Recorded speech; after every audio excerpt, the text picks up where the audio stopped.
आप इस कथा को 7 दिवसीय तक लेकर जाना चाहते हो।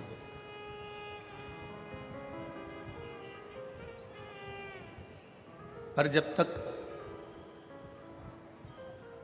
मेरे देवाधिदेव महादेव की करुणा या उनकी दया या उनकी कृपा नहीं होती, तब तक आप आगे नहीं बढ़ सकते।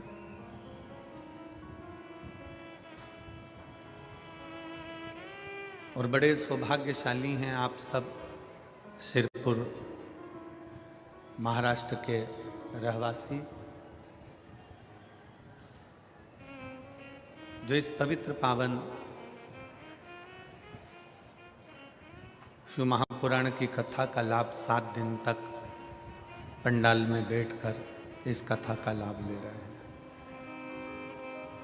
और तेरी कृपा बिना ना हिले एक भी अणु, लेते हैं श्वास तेरी कृपा से तनो तनो। बखान क्या करूं मैं राखोगे ढेर का, चपटी भभूत में खजाना कुबेर का। हे गंगाधर मुक्तिधार ओमकार तू, भोले ओमकार तू।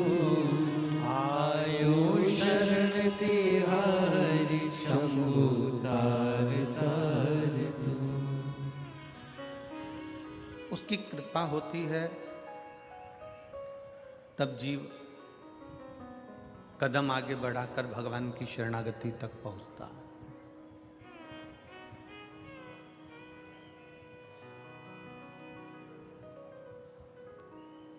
किसी के मरने के बाद उसको दवा खिलाई जाती है क्या? जम के बोलो, जम के बोलो जरा। खिला भी दोगे तो मरने के बाद दवा असर करेगी क्या? नहीं करेगी।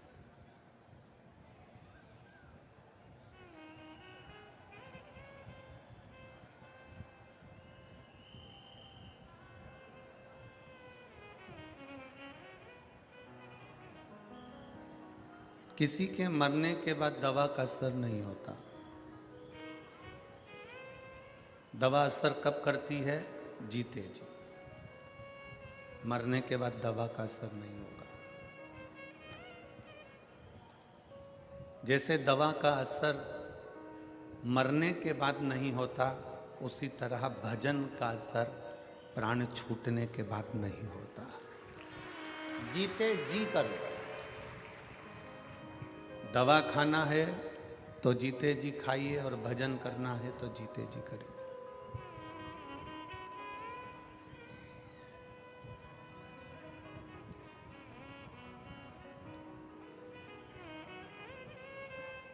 हमारी उल्टी रीति है। बचपन चले गया, जवानी चली गई, अधेड़ी चली गई, बुढ़ापा आ गया, तब हम विचार करते हैं कि अब भगवान का भजन कर लेंगे। अब आप बताना, जीजी हो और मेरे जीजा हो, मेरी बेटी हो, बेटा हो, नेत्रों से दिखाई नहीं देगा, कानों से सुनाई नहीं देगा, मुख में से सारा सोफा सेट निकल गया होगा, एक भी दांत नहीं बचा होगा, हाथ कांपने लगेंगे, पाँव के घुटने चल नहीं पाएंगे, कमर से बैठा नहीं जाएगा, तब क्या शंकर का भजन हो पाएगा? मुश्किल।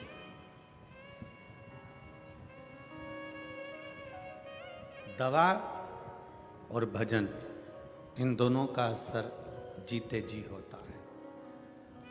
दवा भी जीते जी खा लो तो शरीर में काम आ जाएगी, और भजन भी जीते जी गा लो तो वो आखिरी तक हमारी जिंदगी में काम आता रहेगा। ये दोनों का असर।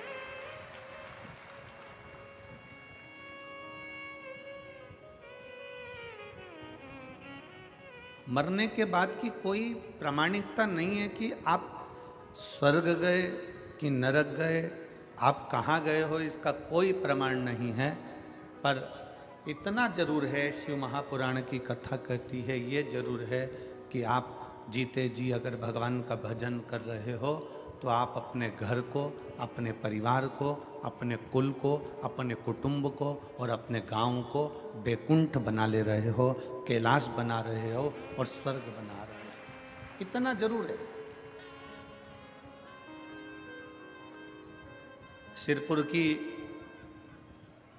सिरपुर महाराष्ट्र की ये पवित्र समिति, श्री शिव पुराण उत्सव समिति, जिस दिन से कथा लेकर आई है उस दिन से ये समिति ये कथा के ग्राउंड में हर 2 दिन में, 4 दिन में, 8 दिन में, 15 दिन में कोई ना कोई आयोजन करती रही है, आयोजन करती रही। सिरपुर की ये शिवपुराण उत्सव समिति कभी दीपावली महापर्व मनाई, कभी शिवरात्रि मनाई, कभी उत्सव मनाया उसने, कभी कोई उत्सव मनाया, कभी कोई उत्सव मनाया, कभी एकादशी का उत्सव मनाया, और इस समिति ने इस पवित्र भूमि पर उत्सव मनाते रहे।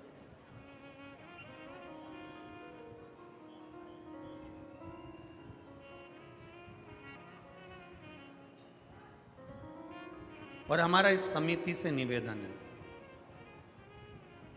ये शिव महापुराण समिति से निवेदन है, ये कथा होने के बाद आपकी समिति श्री शिवाय नमस्तुभ्यम ग्रुप के रूप में परिवर्तित हो जाए और वो एक ग्रुप ऐसा बने कि सनातन धर्म का कार्य है।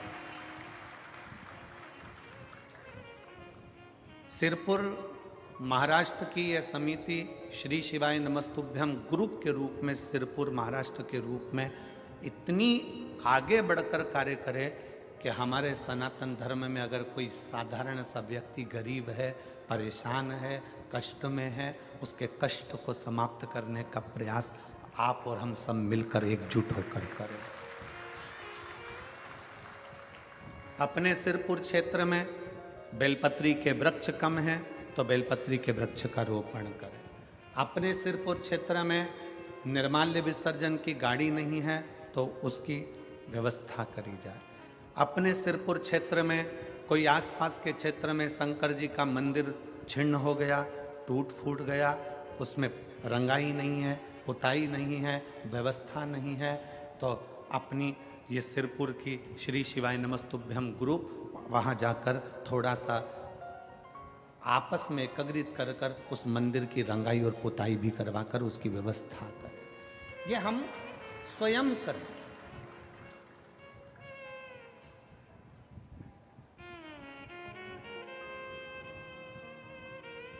और आपकी समिति के जो पदाधिकारी गण हैं, आज से हमने भी ऐसा क्रम बना दिया कि जितनी जगह कथा करेंगे वहाँ की जो समिति होगी उसको श्री शिवाय नमस्तुभ्यम ग्रुप के नाम से आगे बढ़ाते चले जाएंगे और उस शहर के नाम से उसका पंजीयन बिटले सेवा समिति सीहोर में करवाएंगे। आप बिटले सेवा समिति का एक अंग बनते चले जाएंगे, जिससे कभी आपके क्षेत्र में कोई कार्य है, कोई गरीब बच्चे हैं, उनको पढ़ना है, एजुकेशन की ज़रूरत है, उनके पास में धन नहीं है और वो पढ़ना चाहते हैं, विद्याध्ययन करना चाहते हैं, आपकी समिति से संपर्क करेंगे, समिति सीहोर संपर्क करेगी और उन बच्चों की पढ़ाई का खर्चा बिटले सेवा समिति सीहोर उठाएगी।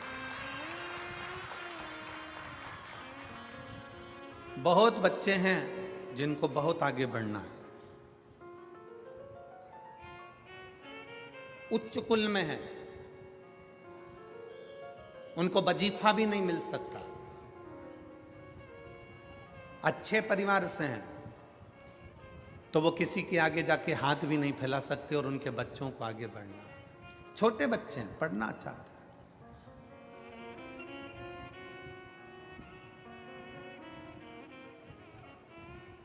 श्री शिवाय नमस्तुभ्यम ग्रुप एक मालेगांव में है, श्री शिवाय नमस्तुभ्यम ग्रुप एक छत्रपति संभाजी नगर में है, श्री शिवाय नमस्तुभ्यम ग्रुप ऐसे ही आगे बढ़ते बढ़ते अपनी संस्थाओं को बिटले सेवा समिति से जोड़कर जो बच्चे पढ़ना चाहते हैं, विद्या अध्ययन करना चाहते हैं, जो सनातनियों को कहीं ना कहीं तकलीफ है, वो समिति से संपर्क करके पहले ग्रुप से संपर्क करेंगे, ग्रुप समिति से संपर्क करेगा, और ऐसे हमारे सनातन धर्म की रक्षा के लिए आप और हम सब अग्रण्य खड़े रहें।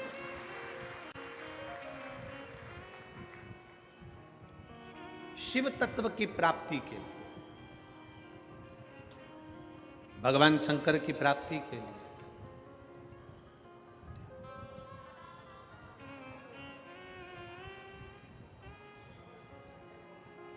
हमने इतनी कथाएं करी हैं, पर सिरपुर जैसा उत्साह, सिरपुर के बच्चे बच्चे का उत्साह नहीं देखा है। ऐसा उत्साह देखने को नहीं मिला। पूरा सिरपुर का एक एक व्यापारी, एक एक बच्चा, चाहे वो ब्राह्मण हो, चाहे वो क्षत्रिय हो, चाहे वो वैश्य हो, चाहे वो शूद्र हो, चाहे वो किसी वर्ण का हो, चाहे वो किसी भी रूप में हो,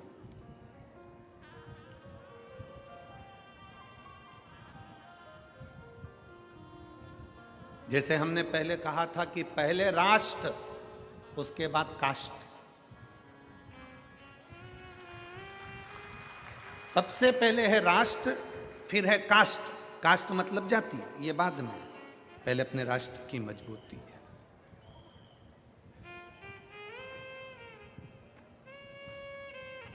आज इस सिरपुर की पवित्र कथा का लाभ जो आप और हम ले रहे हैं, पूरा सिरपुर का एक एक बच्चा, एक एक जीजियां, एक एक बहनें, एक एक भाई, इस सिरपुर की इस कथा के आयोजन के सफल बनाने के लिए बच्चे बच्चे रोड पर खड़े हुए हैं और व्यवस्थाओं में लगे हैं। भोजन व्यवस्था, पार्किंग व्यवस्था, जल व्यवस्था, सारी व्यवस्थाएं ये कर रहे हैं।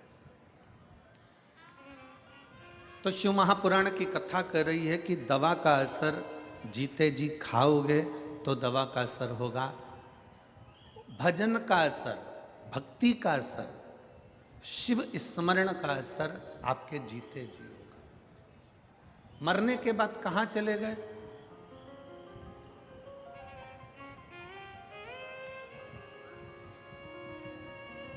आवाज बढ़वाइए, उधर वो पीछे का पूरा बेल्ट परेशान हो रहा है बहुत देर से, थोड़ा ध्यान रखा करो।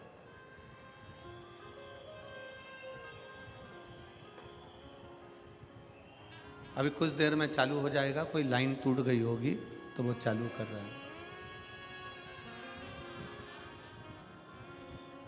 दवा का असर जिंदा रेते में हो सकता है, भजन का असर जिंदा रेते में हो सकता है। मरने के बाद की आपकी और हमारी कोई गारंटी नहीं है कि कहां होंगे।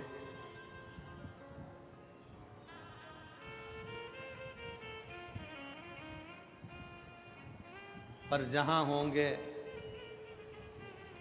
वहां हमारे शिव को याद कर रहे होंगे, इतना जरूर है, बस इतना। हमारे शंकर को, हमारे ओघड़ी को, हमारे त्रिकालदर्शी कैलाशी अविनाशी का स्मरण कर रहे होंगे।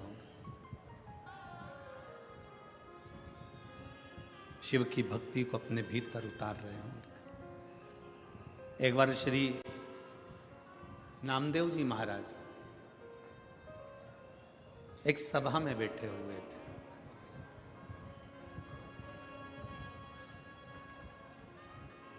संत शिरोमणि, साधकों के साधक, तपस्वियों के तपस्वी, कीर्तनियों के कीर्तनकार, भक्तों के भी भक्त और पांडुरंगा हरि विठल के पूर्ण समर्पण भाव में रहने वाले संत श्री नामदेव जी महाराज। संत श्री नामदेव जी बैठे, सभा लगी है और उस सभा में नामदेव जी महाराज बैठे हुए हैं, विराज। कीर्तन चालू हुआ, रामकृष्ण हरि, रामकृष्ण हरि, रामकृष्ण हरि।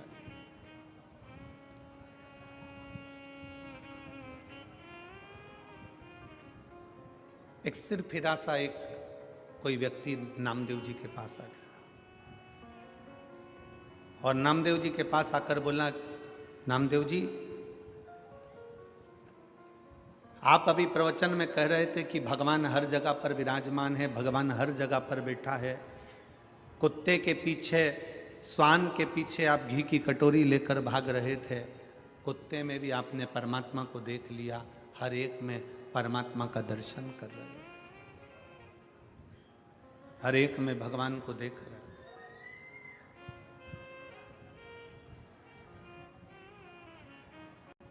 व्यक्ति ने कहा, नामदेव जी क्या ईश्वर दिखता है? क्या भगवान दिखता है?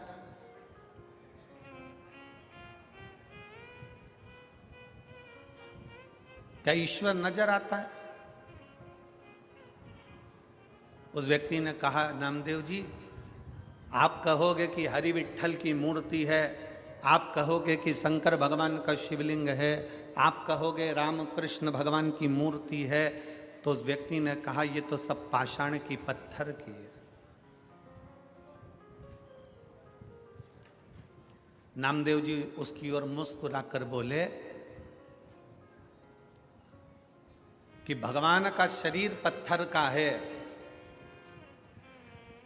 पर कलयुग में तो इंसान का दिल पत्थर का है। यहां तो मनुष्य का हृदय, मनुष्य का दिल, मानव का हृदय पत्थर का हो गया।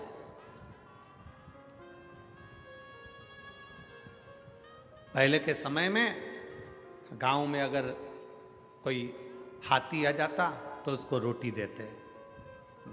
गांव में कुत्ता आ गया, कोई जानवर आ गया, कोई पशु आ गया, उसको रोटी दे देते। अब एक कलिकाल में, कलयुग में पड़ोस में पड़ोसी के बच्चे भूखे सो रहे हैं और एक पड़ोसी को नहीं मालूम कि उसके बच्चे 2 दिन से कुछ नहीं खाए। बड़े बड़े शहरों में, बड़ी बड़ी सिटियों में एक ही फ्लैट में लोग रह रहे हैं। पड़ोस के फ्लैट में कौन कितने दिन से बीमार है, कौन एक रोटी के निवाले के लिए तरस रहा है, किसी को नहीं मालूम पड़ता।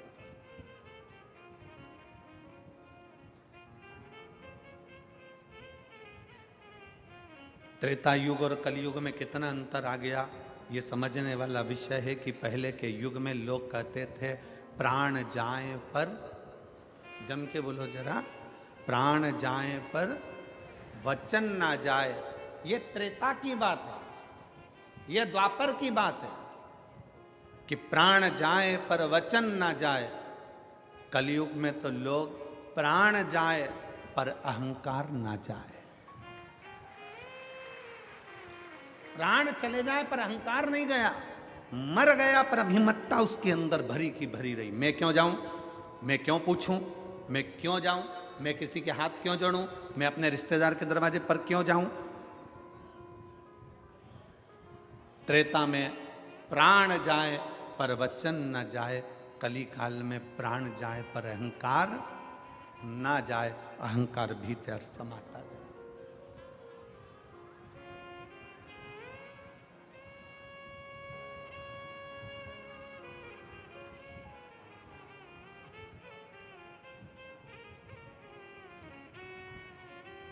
कभी आपको गर्व होना चाहिए, आपको ये विचार होना चाहिए कि आप किस रूप में, किस साधारण से साधारण व्यक्ति को भी अपने गले लगा रहे हो। पहले का समय, आज का समय, नामदेव जी कहते हैं बहुत अंतर है। पहले का समय और आज के समय का अंदाजा लगाइए तो पहले के समय पर जानवर को भी, पशु को भी घर से निकलकर भोजन दिया जाता था, और आज के ज़माने में कोई पड़ोस में भी भूखा रह जाए तो उसको कोई याद नहीं करता कि भोजन की ज़रूरत है।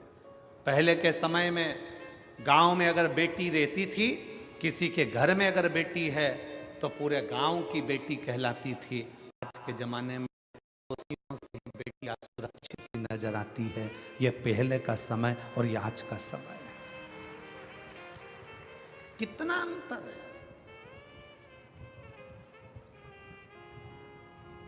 पहले के समय में लोग अपने मेहमान को बस स्टैंड तक छोड़ने जाते थे, बस स्टैंड पर लेने जाते थे, रेलवे स्टेशन छोड़ने जाते थे, रेलवे स्टेशन पर लेने जाते थे, और रेलवे स्टेशन या बस स्टैंड पर छोड़ने जाते थे तो छोड़ते समय आंख में आंसू आते थे। आज के ज़माने में तो लोग शमशान में छोड़ी आए तो आंख में आंसू नहीं आए, वहाँ पे भी गुटखा मल मल के खाया।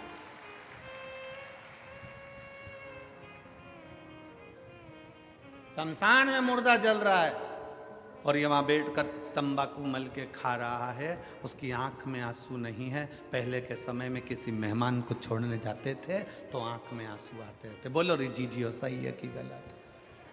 कहाँ गया सब? किस जगह चले गया वो समय? कहां पर पहुंच गया वो समय?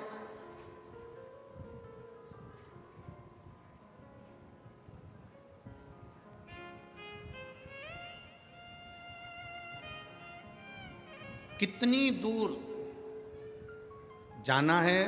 पहले के समय में इतनी गाड़ियां नहीं थी, इतनी व्यवस्थाएं नहीं थी जाने आने के लिए, बस के इतने साधन नहीं थे, ट्रेन के इतने साधन नहीं थे, तो भी पहले के ज़माने में लोग कैसे भी किसी की तबीयत देखना हो, किसी के यहाँ कोई मिलने जाना हो तो बिना कारण के लोग चले जाते थे, अपना समय निकालकर, भले वो पैदल जाना पड़े। आज के ज़माने में जितने यहाँ बैठे हो ना, सबके घर में 2 व्हीलर की गाड़ी है, सबके घर में 4 व्हीलर की गाड़ी है।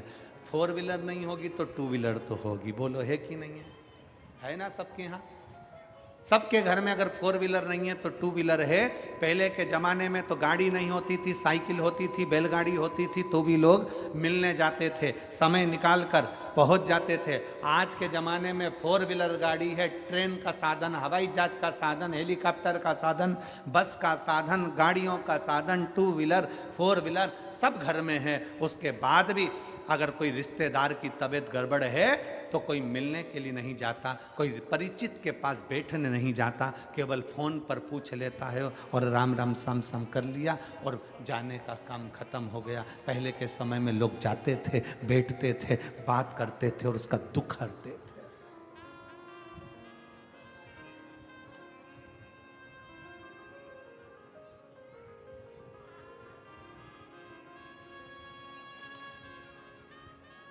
दुख हरते थे। हृदय में थोड़ा सा भी अगर दुख होता था किसी के तो उससे मिलने पहुंच जाते थे। बोलो सही है कि गलत है? पहले के समय में घर में इतने कपड़े नहीं होते थे, होते थे इतनी अलमारियां भरी नहीं होती थी। पहले के समय में घर में इतने कपड़े नहीं होते थे, फिर भी घर में रहने वाला गरीब भी अपना पूरा तन ढककर रहता था, और आज पूरी अलमारी भरी होती है और व्यक्ति नंगा घूमता है।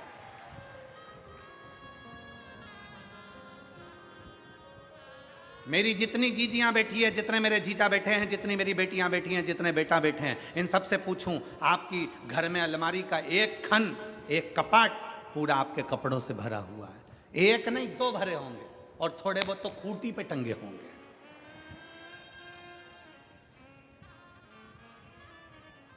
पहले के जमाने में कपड़े नहीं थे तो भी गरीब से गरीब व्यक्ति भी अपना पूरा तन ढककर चलता था, तन ढका करता था। आज के ज़माने में कमरा कपड़ों से भरा पड़ा है तो भी आदमी नंगा घूम रहा है। ये शर्म की बात है, ये शर्म की बात है। इतने कपड़े, एक से एक बढ़कर परिधान, एक से बढ़कर एक बढ़कर कपड़े।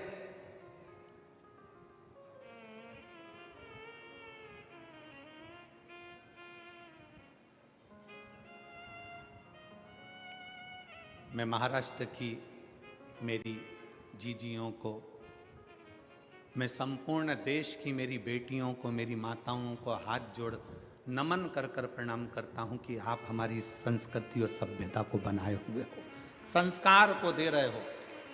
आप आज भी सभ्यता और संस्कृति और संस्कारों की दैनी इस भारत माता के संस्कारों को दुनिया तक पहुंचा रहे हो।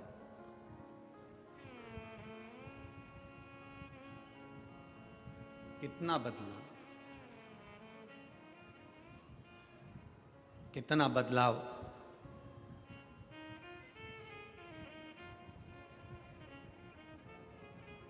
नामदेव जी कहते हैं तुम्हारे जो शब्द हैं ना, ये शब्द ठीक नहीं है। तुम क्या कह रहे हो? अगर ईश्वर है तो दिखता क्यों नहीं? ये तो पत्थर की मूर्ति है जिसका तुम गुणगान गा रहे हो, जिसका तुम विनय कर रहे हो। नामदेव जी ने कहा भगवान का शरीर पत्थर का है, पर इंसान का तो दिल पत्थर है। पत्थर दिल है, इसलिए भगवान की मूर्ति भी पत्थर की नजर आ रही है। जिस दिन दिल कोमल होता उस दिन मेरा शंकर भी कोमल नजर आता, मेरा शिव भी कोमल नजर आता।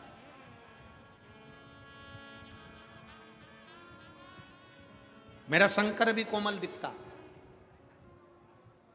हमारे मन, हमारे विचार, हमारी सोच हमें परमात्मा के करीब में लेकर जाती है। हमारे विचार हमें शंकर के करीब में लेकर जाते हैं। हम कितने अच्छे विचार लेकर जिंदगी के इन पहलुओं में आगे बढ़ेंगे तो हम उन्नति की ओर बढ़ते चले जाएंगे।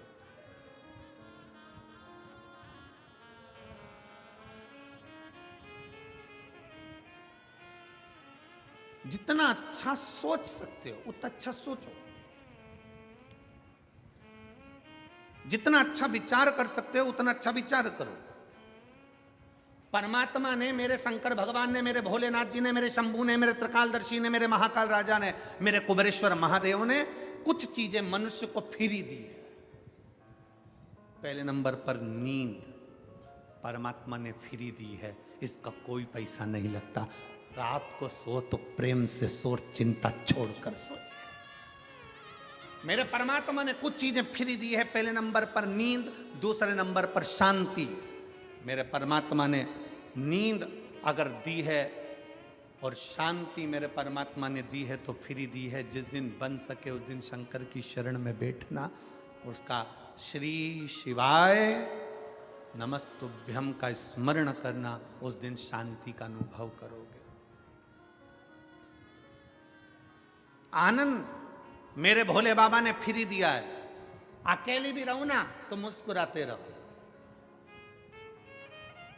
अपने कक्ष में दो जनी है ना, पति पत्नी है ना, थोड़ा मुस्कुराने की बात करा करो। पर जब जब पति घर दुकान से आया, ऑफिस से आया, तुम अपने दुकान से आई, तुम अपनी ऑफिस से आई, तुम अपने काम से आई, दोनों पति पत्नी जिस कमरे में पहुंचे हो उस कमरे को दुनिया के लोग कहते हैं गुरुजी पहले के समय में दशरथ जी के समय पर कैकेयी कोप भवन में जाकर बैठी थी। आज के जमाने में लोग अपने बंगले में कोप भवन नहीं बनाते, कोप गुस्सा करने का कमरा नहीं बनाते। हमने कहा पूरा बंगला ही कोप भवन होता है तो अलग से बनाने की जरूरत ही क्या होती है? अलग से कोप भवन बनाने की जरूरत क्या है? पूरा कमरा, पूरा महल, पूरा घर कोप भवन बना हुआ है। एक जगह पर सास रूठी बैठी है, दूसरी जगह पर जेठानी रूठी बैठी है, तीसरी जगह पर देवरानी रूठी बैठी है, चौथे कमरे में ननन मुंह फुला के बैठी है, पांचवें कमरे में काम वाली बाई चौकीदार ये मुंह फुलाए बैठे हैं, छठे नंबर पर सब्जी वाला आता है तो मुंह फुला के आता है, सातवें नंबर पर दूध देने वाला आता है तो बेल पे बेल बजाता है, आ रहे हो कि जाऊं, वो भी मुंह फुला कर आता है, और कचरे वाला आता है तो वो भी हारन बजा कर, कचरा देना है तो दो, नहीं तो ये पड़ा मैं तो ये जाऊं। हर व्यक्ति मुंह फुला कर आता है। और बात करते हो कि दशरथ जी के समय पर एक कोप भवन था जिसमें कैकेयी बैठी थी। आज के जमाने में पूरा घर कोप भवन है। मेरा निवेदन है शंकर के परिवार को देखना। शंकर जहां रहते हैं, कैलाश पर रहते हैं, शमशान में रहते हैं, पर अपने परिवार के साथ आनंद में रहते हैं। पति पत्नी जिस कमरे में रहें उस कमरे से मोबाइल दूसरी अलमारी में बंद कर कर रख दो, और जितनी देर कमरे में रहो उतनी देर प्रेम से रहो। कौन किसकी सुन रहा है? पत्नी अपना मोबाइल लेके, पति अपना मोबाइल लेके उधर पड़ा। और दोनों को चर्चा करना चाहिए अपने बच्चों की लाइफ क्या बनाना है, अपने बच्चों को क्या कराना है, बच्चे कैसे आगे बढ़ेंगे, बच्चों को सर्दी हो रही है, बच्चों के साथ ऐसा हो रहा है, ऐसा विचार करना चाहिए। देखो अपनी बुआ की तबीयत खराब है, वहाँ चलकर देखना चाहिए। मामा जी का स्वास्थ्य खराब है, एक बार वहाँ चलना चाहिए। देखो दुकान से फुर्सत नहीं मिलेगी, आदमी मरते मर जाएगा पर उसे फुर्सत नहीं मिलेगी। इतनी बड़ी शिव पुराण सिरपुर में हो रही है और तुम दुकान खोल कर बैठे हो। कम से कम एक दिन तो दुकान में से निकालिए और सिरपुर की कथा में चलिए। ये अपने को कहना पड़ेगा। वो अपने मोबाइल में मस्त है, तुम अपने मोबाइल में मस्त हो, और पूरी जिंदगी बस ऐसे ही निकलती चली गई और आखिरी में तुम भी रोते रहे, वो भी रोते रहे। पत्नी कहती रही ये मुझे टाइम नहीं देते, पति कहता है मैं टाइम दूं, मैं तो खुद समय निकाल के दुकान से जल्दी चले जाता हूं, पर जब जल्दी जाता हूं तब ये चंद्र घंटा और कुसमांडा बन जाती है। मैं तो खुद तकलीफ। कहां गया आनंद? शंकर भगवान ने, ओघड़दानी ने, त्रिकालदर्शी कैलाशी ने, जब भगवान नारायण, भगवान मां जगतजननी दुर्गा, श्री गणेश जी महाराज, सूर्य नारायण और भगवान शंकर सब बैठे थे, पंचायत लगी थी देवताओं की। शिव पंचायत में सारे देवता बैठे थे, 33 कोटि देवता पंचायत को सुनने बैठे थे। तो पूछा, नारायण ने कहा मेरे पास में ये है, ब्रह्मा कहे मेरे पास में ये है, शंकर भगवान ने कहा मुझे कुछ नहीं चाहिए, मेरे संसार में मृत्यु लोक में जो जन्म लेगा उसको कुछ चीजें फ्री में दे दी जाए। क्या चीज फ्री चाहिए? तो कि वो सोए तो निंद्रा फ्री हो, शांति फ्री हो, आनंद, जम के बोलो, फ्री हो, आनंद भी फ्री हो, हवा, जम के बोलिए, फ्री हो, पानी फ्री हो, हवा, पानी, प्रकाश सूर्य का फ्री हो। और शंकर भगवान से पूछा और क्या फ्री चाहिए? शंकर जी कहते हैं मनुष्य की श्वास भी फ्री हो, ये मानव की श्वास भी फ्री हो, इसकी कोई कीमत नहीं। शंकर भगवान से पूछा गया ये सब चीजें तुमने फ्री मांग ली है, पर इनकी कीमत कितनी है तुम्हें मालूम है? शंकर भगवान कहते हैं दुनिया के लोगों को मालूम पड़ेगा जब श्वास रुकेगी, तब मालूम पड़ेगा कि श्वास की कीमत कितनी है।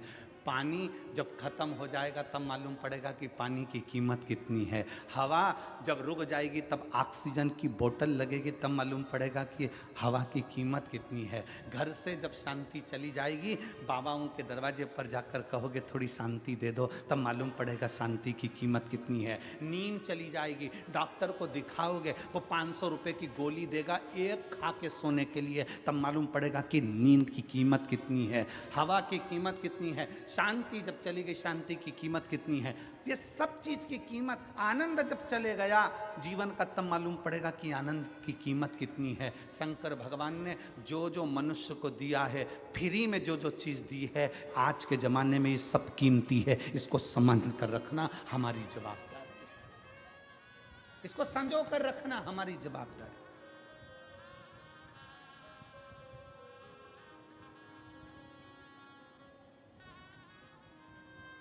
हम क्या दे रहे हैं?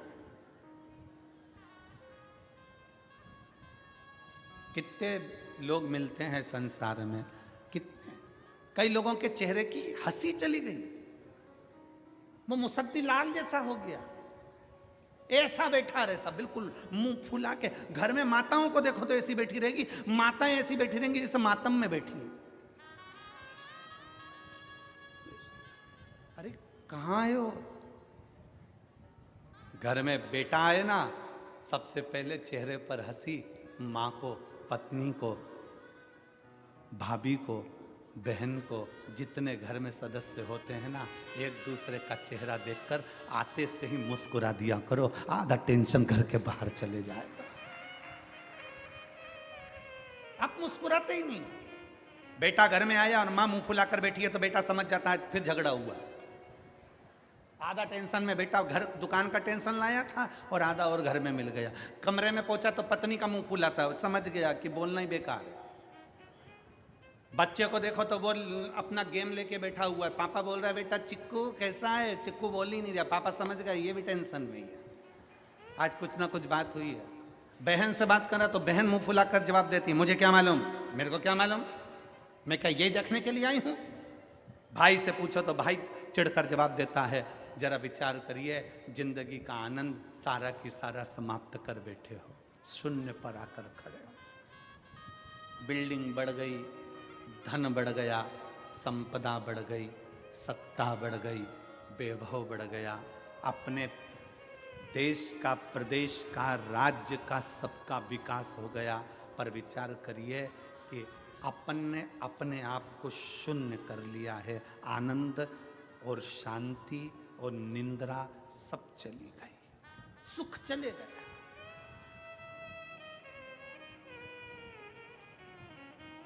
शांति चली गई, सुख गया।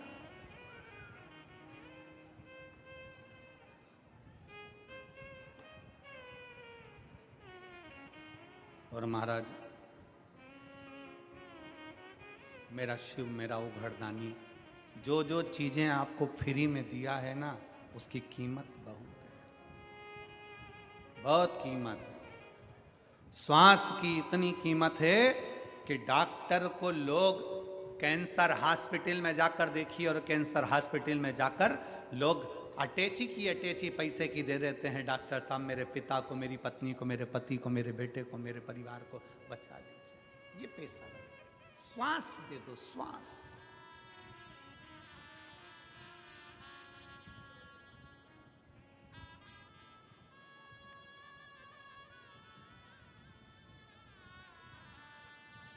कितना सुंदर नामदेव जी कहते हैं, त्रेता में था प्राण जाए पर, जम के बोलो वचन ना जाए। आज के जमाने में प्राण जाए पर अहंकार,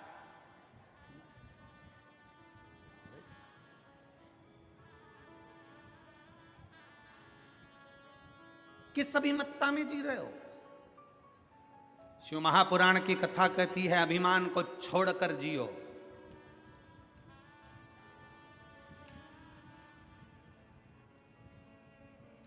किसी को छोटा मत समझो, किसी को साधारण मत समझो, किसी को हल्का मत समझो। कभी कभी जिस पत्थर के टुकड़े को तुम घर के बाहर फेंक देते हो, कभी कभी अलमारी को सीधा खड़ा रखने के लिए पत्थर के टुकड़े का भी टेका लगाना पड़ता है, वो पत्थर का टुकड़ा भी काम आ जाता है।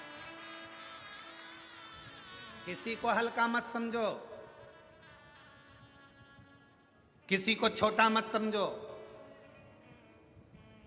और हल्का समझ रहे हो तो कोरोना महामारी के समय पर देख लो, बड़े बड़े शोरूम, बड़ी बड़ी दुकानें कपड़ों से भरी पड़ी रही, और एक छोटा सा कपड़े का टुकड़ा, मास्क, करोड़ों की कीमत का हो गया।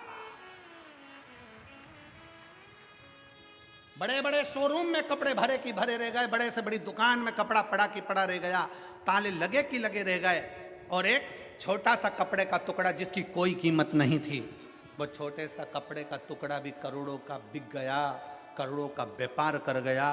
करोड़ों का व्यापार एक जरा से मास्क ने कर दिया, और वो शोरूम कपड़े के भरे की भरे रह गए। कौन पूछता था वो जरा से मास्क को? कौन जानता था वो इतने से मास्क के कपड़े के टुकड़े को? उसकी क्या कीमत थी? पर उस छोटे से टुकड़े ने भी अपना वजूद दिखा दिया कि छोटा कभी छोटा नहीं होता, एक दिन वो छोटा भी शंकर की कृपा से बड़ा हो जाता है। उसने अपना वजूद दिखाया, उसने अपना वर्चस्व दिखाया कि एक छोटा सा कपड़े का टुकड़ा भी बड़ा हो सकता है अगर शिव की कृपा हो जाए, शंकर की करुणा हो जाए, शिव की दया हो जाए, शंकर ओघड़दानी की करुणा हो जाए। किसी को छोटा मत समझो। लोग कहते हैं ये छोटा है, ये छोटा है। दुनिया के लोग जातियों में बांटने का प्रयास कर रहे हैं, दुनिया के लोग छोटे और बड़े में बांटने का प्रयास कर रहे हैं, पर शिव महापुराण की कथा कहती है आप बंटना नहीं, कोई छोटा कोई बड़ा नहीं।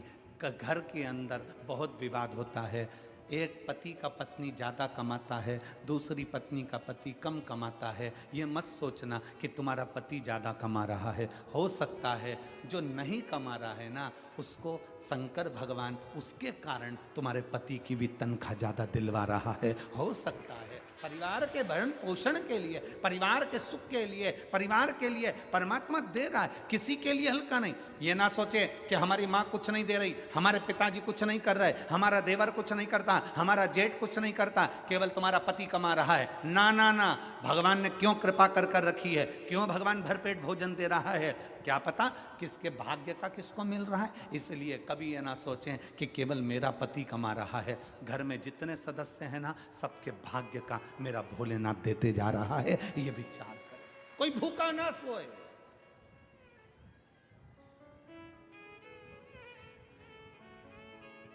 आप सुख को ढूंढिए। क्या मिला शिव महापुराण की कथा से, भगवान शंकर की करुणा से, शंकर भगवान की से सुंदर शिव महापुराण की कथा क्या देती है? ये इतने इतने पत्र रोज आते हैं। आज एक बहन ने लिखा, ये पत्र कौन बनेगा करोड़पति जैसे हैं। इतने पत्रों में जिसका पत्र निकल जाए गुरुजी, वो कौन बनेगा करोड़पति में जितनी खुशी नहीं होती होगी हॉट सीट पर बैठकर, उतनी खुशी होती है आपकी व्यासपीठ के पास आने पर। पत्र लिखने वाली ने पत्र लिखा, देखिए।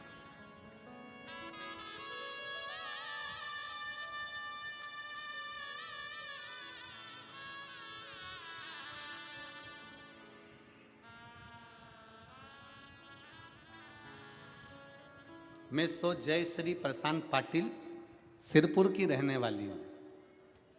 करवंद नाका हुले सिंह नगर सिरपुर। कहीं बैठी हो तो हाथ हिला सकती हैं। आ जाओ आ जाओ, हॉट सीट के पास आ जाओ। आइए बता रहा हूँ।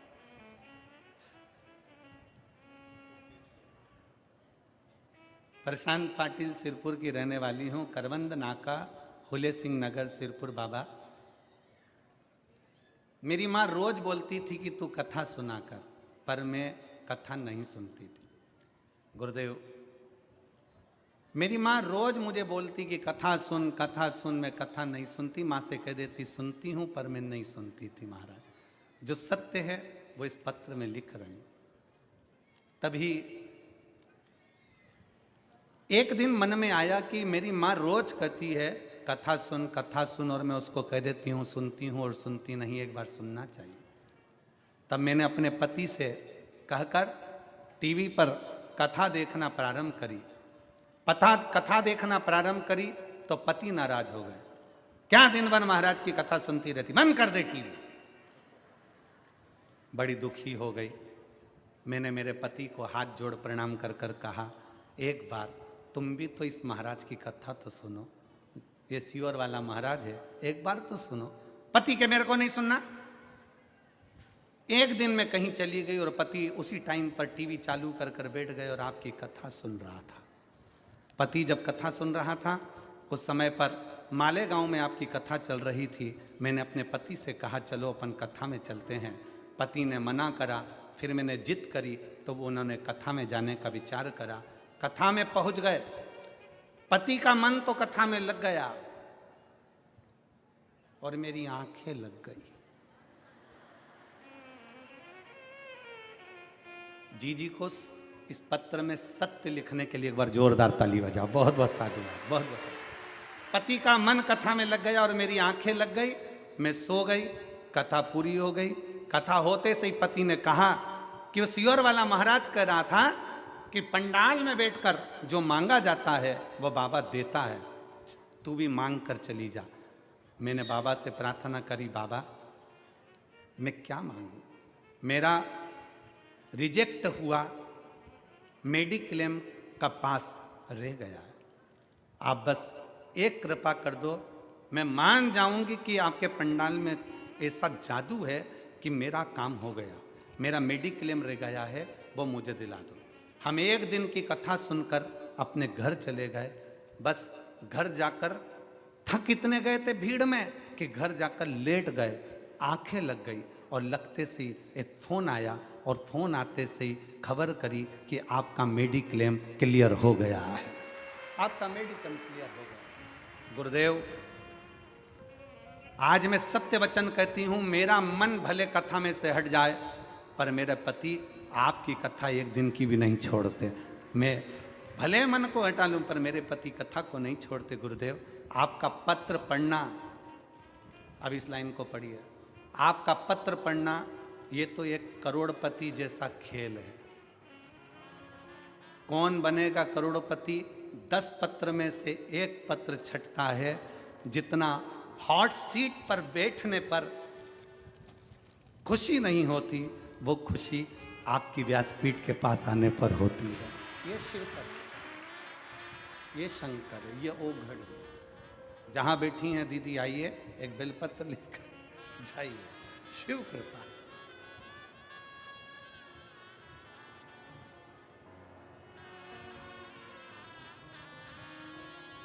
कितना कितना विश्वास।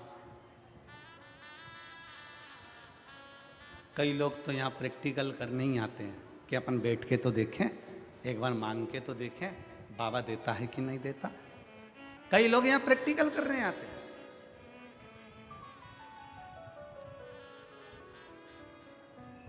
अजय,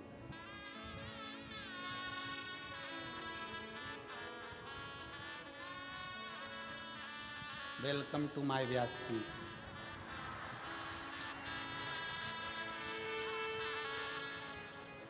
प्रशांत पाटिल सिरपुर की रहने वाली हूँ, कवंद नाका, फूले सिंह नगर, सिरपुर। एक बार जोरदार ताली बजाकर स्वागत करो जो सब लोग।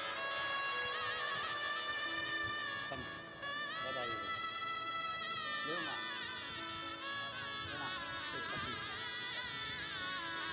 बधाई हो।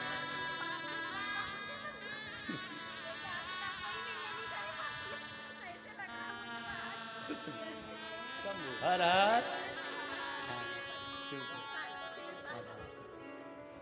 शिव तत्व। जी जी बोल रही है, किसी से मिलने की तमन्ना नहीं पर इससे मिलने की तमन्ना है। शिव शिव है, ओघड़ी ओघड़ी है, शंकर शंकर। प्रसन्नता।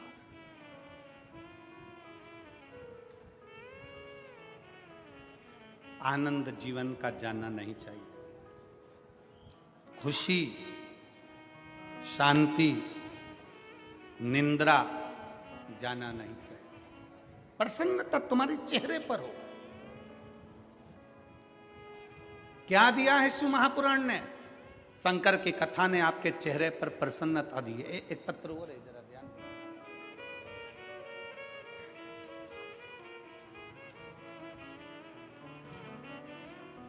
मानवी गोकुल प्रजापति, मेरा नाम मानवी, पत्र को आप लोग पढ़ेंगे। प्रजापति कुम्हार, मैं सेंधवा मध्य प्रदेश की रहने वाली हूँ। कहीं बैठी हो तो हाथ हिला सकती हूँ, और अगर आई हो और अपने बच्ची को लाई हो तो लेकर भी आ सकती हो। मेरा नाम मानवी प्रजापति है, कुम्हार हूँ मैं सेंधवा मध्य प्रदेश की रहने वाली हूँ। कहीं बैठी हो तो हाथ हिला सकती हैं। अच्छा आप ही हैं? हाथ हिलाओ एक बार, खंबे के साइड में से इधर आओ। हाँ हिला दो हाथ, हिलाइए हाथ, हिलाओ वापिस। ठीक है, आ जाओ बेटी को लेकर, आ जाइए। मैं एक लोटे जल का क्या वर्णन करूं, मेरे पास शब्द नहीं है गुरुदेव। मेरी छोटी बेटी काव्या प्रजापति, उसकी आयु 5 साल है।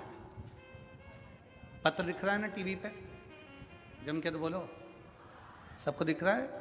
पढ़ा करो, साथ में पत्र भी पढ़ा करो। छोटी बेटी काव्या प्रजापति, उसकी आयु 5 साल है। वे न बोल पाती थी न चल पाती थी, बस बिस्तर पर पड़ी रहती थी। हम बड़े परेशान थे, हमने उसको इलाज कराया, हर जगह पर किया, पर कोई फर्क नहीं पड़ा। हम बड़े चिंतित थे, मैं तो बस रोते ही रहती थी। मेरा बड़ा बेटा बिल्कुल अच्छा है, पर बेटी ऐसी क्यों है? मैं रोती रहती थी। हमने उसको इंदौर के बड़े अस्पताल में दिखाया। डॉक्टर कहने लगे कि ये बच्ची ना बोल सकती है ना चल सकती है। इसकी खून की जांच बेंगलोर में भेजी गई।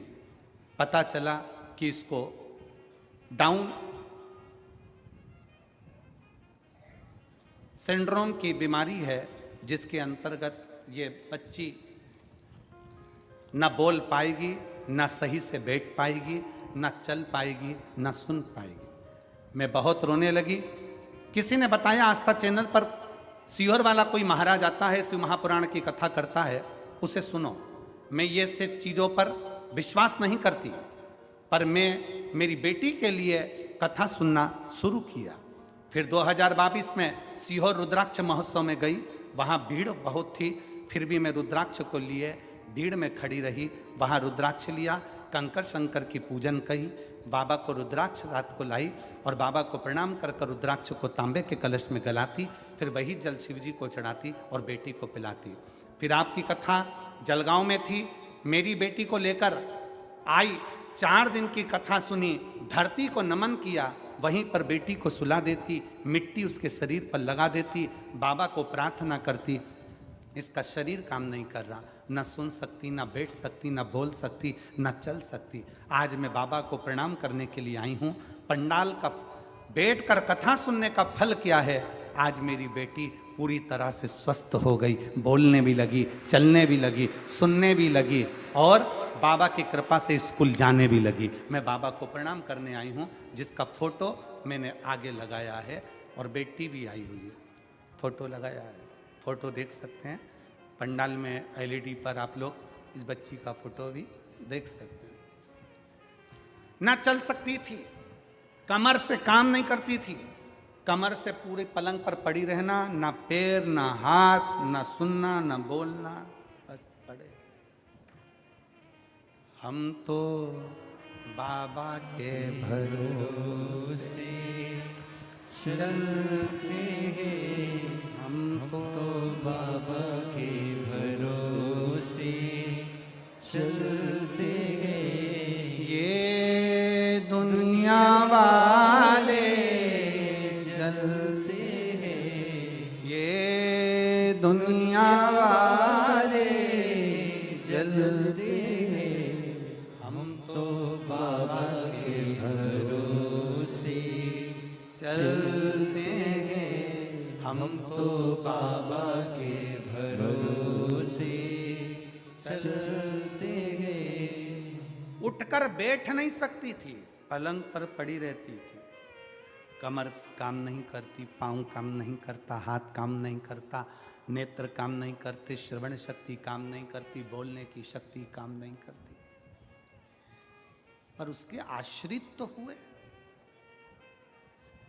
आज ये लाखों की संख्या में आप लोग कथा के पंडाल में आते हो, लाखों की संख्या में कथा के मंडप में पहुंचते हो। जो आते हैं कथा के पंडाल में, उनकी चिंता मेरे भोलेनाथ को लग जाती है कि अब आया है तो कुछ ना कुछ देना ही पड़ेगा, आया है तो देना ही पड़ेगा। जैसे किसी के घर शादी में गए हो तो चिंता तुम्हें पड़ जाती है कि गए हो तो 500 का लिफाफा, तो 500 का नहीं दे हो तो 100, 50, 200 का, आजा बेटा, 100, 50, 200 का तो लिफाफा देना ही पड़ेगा। एक बार ताली बजाओ ये बेटी के लिए, जिसकी कमर पाँव शरीर काम नहीं करता था और आज चलकर बाबा के धाम पहुंची।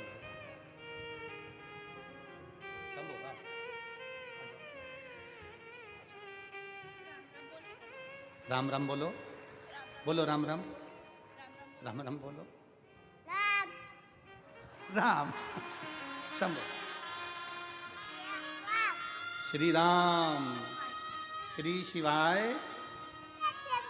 नमस्तुभ्याम, श्री शिवाय। रोते नहीं बेटा, रोना नहीं, अब तो बाबा ने अच्छा करा ना इसको, ले रोते नहीं, बिल्कुल चुप होकर। श्री राम देव, जय श्री राम। रोना नहीं, आंसू पोंछ के जाओ, खुश होकर जाओ, तो चलने लगी, धीरे धीरे और शरीर काम करेगा, ठीक है बाबा, अच्छा शंभु।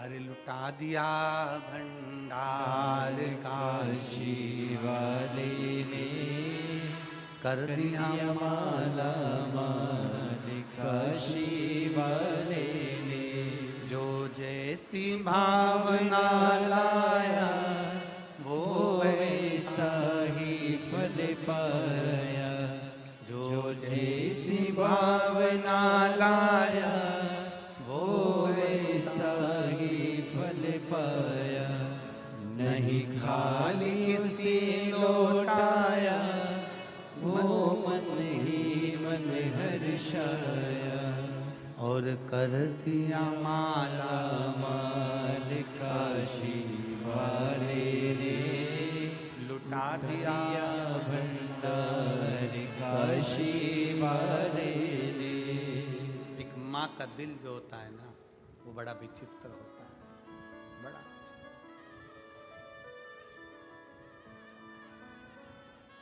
नंदुरबार में जब हम कथा करने गए थे ना, नांदगांव में कथा करने गए, तो एक लड़के ने पूछा था, गुरुजी प्रेम अंधा होता है क्या?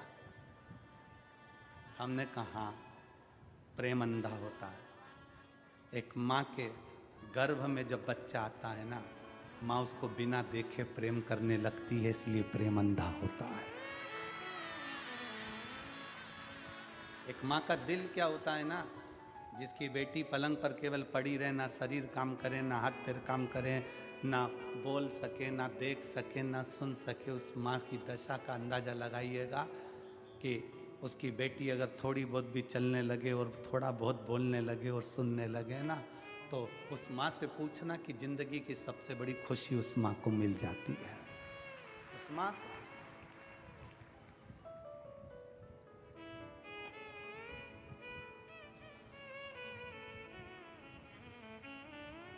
स्नेहता शिव के प्रति, शंकर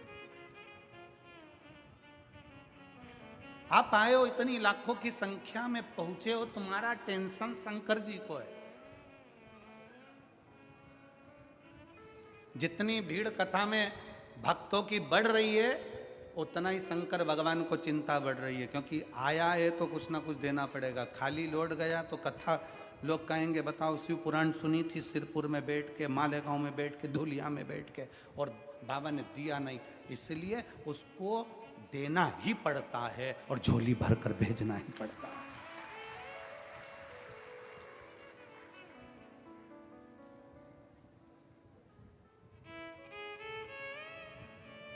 9 तारीख से 11 तारीख तक दुबई में कथा है, 3 दिवस की।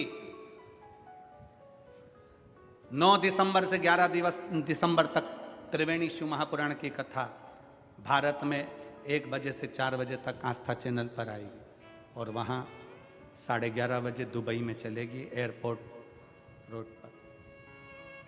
तो कथा का लाभ आप दुबई वासी अल गलहोत Dubai airport road Le Meridien Dubai hotel and conference centre में ये कथा है। कोई शुल्क नहीं, वहाँ भी निःशुल्क। आप कथा का लाभ लेने के लिए जो दुबई के आसपास के क्षेत्र के भक्त हैं, वो इस पंडाल में एक बार बैठ कर देखना कि दुबई के उस कथा के पंडाल में मेरा शंकर क्या देता है और बाबा कितनी कृपा करता है, फिर बुलाओगे। इस कथा को कोई छोड़ता नहीं है। दुबई में एक बार कथा है, दूसरी बार फिर लोग तैयार हो जाएंगे, क्योंकि बाबा इतना दे देता है। 3 दिन बाबा के चरणों में रहने, और फिर 15 तारीख से 21 तारीख तक शिव महापुराण की कथा मेरठ उत्तर प्रदेश में 1 बजे से 4 बजे तक है। मेरठ के आसपास के, दिल्ली हो, हापुड़ हो, मेरठ के आसपास का क्षेत्र जितना है, सब एक बार पंडाल में बैठकर कथा का लाभ क्या होता है, शिव क्या देता है, कैसे देता है, वो उसका स्मरण करें। नामदेव जी से पूछा, आप सभा में बैठे हो, भगवान की मूर्ति तो पत्थर की है। नामदेव जी कहते हैं, भगवान का शरीर पत्थर का है और मनुष्य का दिल पत्थर का है। जिसका दिल पत्थर का है उसे भगवान भी पत्थर नजर आता है। जो जैसा चश्मा लगाता है सामने वाला वैसा दिखता है। काला लगाओगे काला दिखेगा, पीला लगाओगे पीला दिखेगा, नीला लगाओगे नीला दिखेगा। आपका दिल अंदर से जैसा अच्छे हो अच्छा दिखेगा।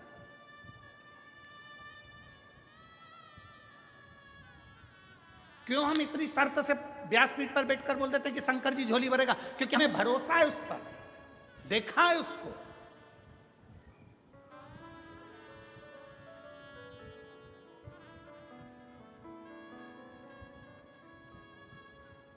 उसको जाना है शिव को, उसका रस तत्व, उसकी भक्ति क्या करती है।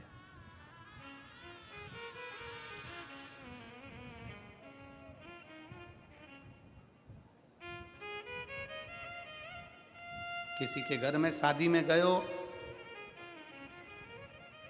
उसका फर्ज है खाना भी खिलाएगा, रुकाएगा भी और बाद में कुछ ना कुछ देकर भेजेगा भी। फर्ज उसका है, वो देकर भेजेगा। आप उसकी कथा में आए हो, आप सीहोर वाले महाराज की कथा में नहीं आए हो। कथा किसकी चल रही है? किसकी? जम के बोलो, देवाधिदेव महादेव। सीहोर वाले महाराज की कथा चल रही है क्या कि पंडित दीप मिश्रा ऐसे वैसे यूं, तो उसकी कथा चल रही? कथा किसकी? शंकर की चल रही है। आप शिव की कथा में आए।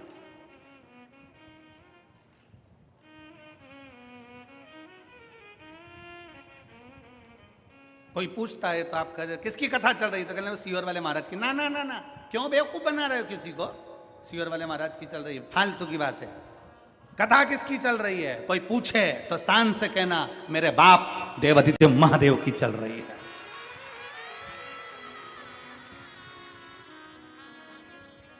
कौन सुनाने आया है? सीहोर वाला महाराज नहीं। सीहोर से कंकर शंकर की भूमि से कुबेरेश्वर महादेव स्वयं इस कथा को लेकर तुम्हारे बीच में कथा सुनाने आए। शिव महापुराण के महत्तम में लिखा है, कथा सुनाने वाला शंकर, कथा सुनने वाला शंकर और कथा करवाने वाला शंकर। सामर्थ्य की तो है ही नहीं। भागवत कथा होती तो मनुष्य करा सकता था, राम कथा होती तो मनुष्य करा सकता था, सारी पुराणे मनुष्य करा सकते हैं, पर शिव महापुराण की कथा मनुष्य नहीं, शंकर स्वयं जजमान बने हैं। ईश्वर जी और गोरा जी, शंकर स्वयं, तुम रुकेश्वर महादेव बनकर कथा को बांच रहे हैं, शंकर स्वयं कथा की व्यवस्था कर रहे हैं। कोई की सामर्थ्यता, मनुष्य की सामर्थ्यता नहीं है कि वो शिव पुराण की कथा करवा ले, बांच ले और सुन ले। कथा वो बांचता है। और जिस दिन कथा बांचने वाले के मन में यह आ जाए कि कथा मैं बांच रहा हूं, उस दिन कथा कथा नहीं रहती, फिर व्यथा हो जाती है। इसलिए कथा बांचने वाले को चाहिए कि ये शंकर की कथा है, बांचने से पहले विचार करना कि तुम नहीं बांच रहे हो। इस कथा को स्वयं शंकर आपकी कंठ में बैठकर जो बचवा रहा है, जो बांच रहा है, वो उसकी सामर्थ्यता है। आप शून्य हो, शून्य हो। और जब शून्य हो जाता है व्यक्ति, तभी पूर्ण हो पाता है। जरा विचार करिए, यहां से धूलिया कितना किलोमीटर है? 50। चलो ठीक है, गए हो कभी? अरे बोलो तो जम के, गए हो? चलो, यहां से धूलिया जाओगे, यहां पर लिखा है 50 किलोमीटर धूलिया, ठीक है?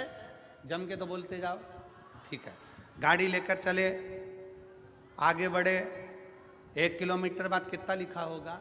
49, फिर 48, फिर 47, फिर 46, फिर 45, फिर 44, फिर 43, फिर 41, फिर 40, ऐसे कम होते होते होते होते होते होते होते जब धूलिया आएगा पास में, फिर 2 किलोमीटर, फिर 1 किलोमीटर, और धूलिया जब आ जाएगा तब क्या लिखा होगा? शून्य, जीरो। मतलब आप अपनी मंजिल तक पहुंच गए। जब व्यक्ति शून्य हो जाता है तब शिव तक पहुंच पाता है। शून्य हो गए। कथा वाचने वाला अगर सोचे कि मैं शिव पुराण की कथा कर रहा हूं, मतलब आप कथा नहीं कर रहे, आप शून्य हुए ही नहीं हो। आप शून्य हो जाओ कि आप कथा वाचक हो ही नहीं सकते। कथा वाचना शंकर का कार्य। राम कथा शिव जी ने सुनाई, भागवत कथा शिव जी ने सुनाई, शिव पुराण शिव जी ने सुनाई, राम कथा शिव जी ने सुनाई है माता पार्वती जी को, भागवत कथा शिव जी ने सुनाई है।